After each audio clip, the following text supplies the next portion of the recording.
అంజీ చెప్తున్నా నాకు వచ్చి, అన్న మా ఎమ్మెల్యే ఓడిపోయినాను బాగా బాధలున్నాడు, చాలా గెలుస్తా అనుకున్నాడు, ఓడిపోయిండు, బాగా బెదిరించిండు. ఒక ఎమ్మెల్యేనే కాదు తమ్మి, ముఖ్యమంత్రి ఏమో తిరుగుతాండు ఈ ప్రచారంలో, మీరు చూసిర్రు.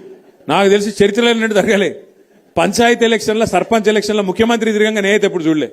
విజయోత్సవాల పేరిట ఏది 2 సంవత్సరాలు నిండాయి, మేమేదో గొప్పగా నడిపినాం అని చెప్పి విజయోత్సవాల పేరు మీద జిల్లా జిల్లా తిరిగి ముఖ్యమంత్రి గారు కూడా పరోక్షంగా సర్పంచ్ ఎన్నికల్లో ప్రచారం చేశారు. ఇక ఎమ్మెల్యేల బెదిరింపులకైతే ఇక అంతులేదు పొంతులేదు. గెలిపియపోతే చూస్తున్నారు మీరు, ఎమ్మెల్యేలు స్పీచ్లే ఇస్తాను ఓపెన్గా, ఇండ్లియా నా ఇంటి ముంగటికి వస్తే మెడల్ బట్టి నూకుతా అని చెప్పి వాళ్ళు మాట్లాడుతూ ఉన్నారు. అట్లా బెదిరించింది. ఇక కొన్ని దగ్గరలో అయితే ఇంకా అన్యాయం.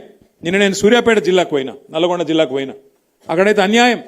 ఒక సోదరుడు మల్లయ్య యాదవ్ గారని ఆయన మీద దాడి చేసి కిరాతకంగా హత్య చేసి చంపేసిండ్రు.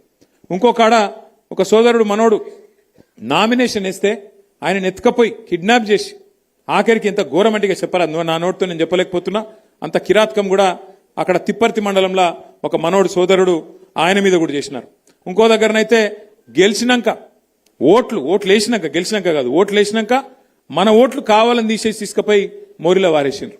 ఇట్లా ఎన్నో కిరాతకాలు చేయంగా కూడా, ఎన్నో రకాలుగా మన వాళ్ళ మీద ఒత్తిడి పెట్టంగా, ఇబ్బంది పెట్టంగా కూడా ఇవాళ రాష్ట్ర వ్యాప్తంగా 2 దశల్లో ఎలక్షన్లు జరిగితే ఈ 2 దశల్లో కూడా ఒక్కొక్క దగ్గర ఒక్కొక్క తిరుగు, కానీ కొన్ని దగ్గరలో 40%, కొన్ని దగ్గరలో 30%, కొన్ని దగ్గరలో 50%, కొన్ని దగ్గరలో 60-70% కూడా గెలిచి సత్తా చాటిన గులాబీ దండుకు, గులాబీ సైనికులకు నేను శిరస్సు వంచి మీకు అభినందనలు తెలియజేస్తా ఉన్నా.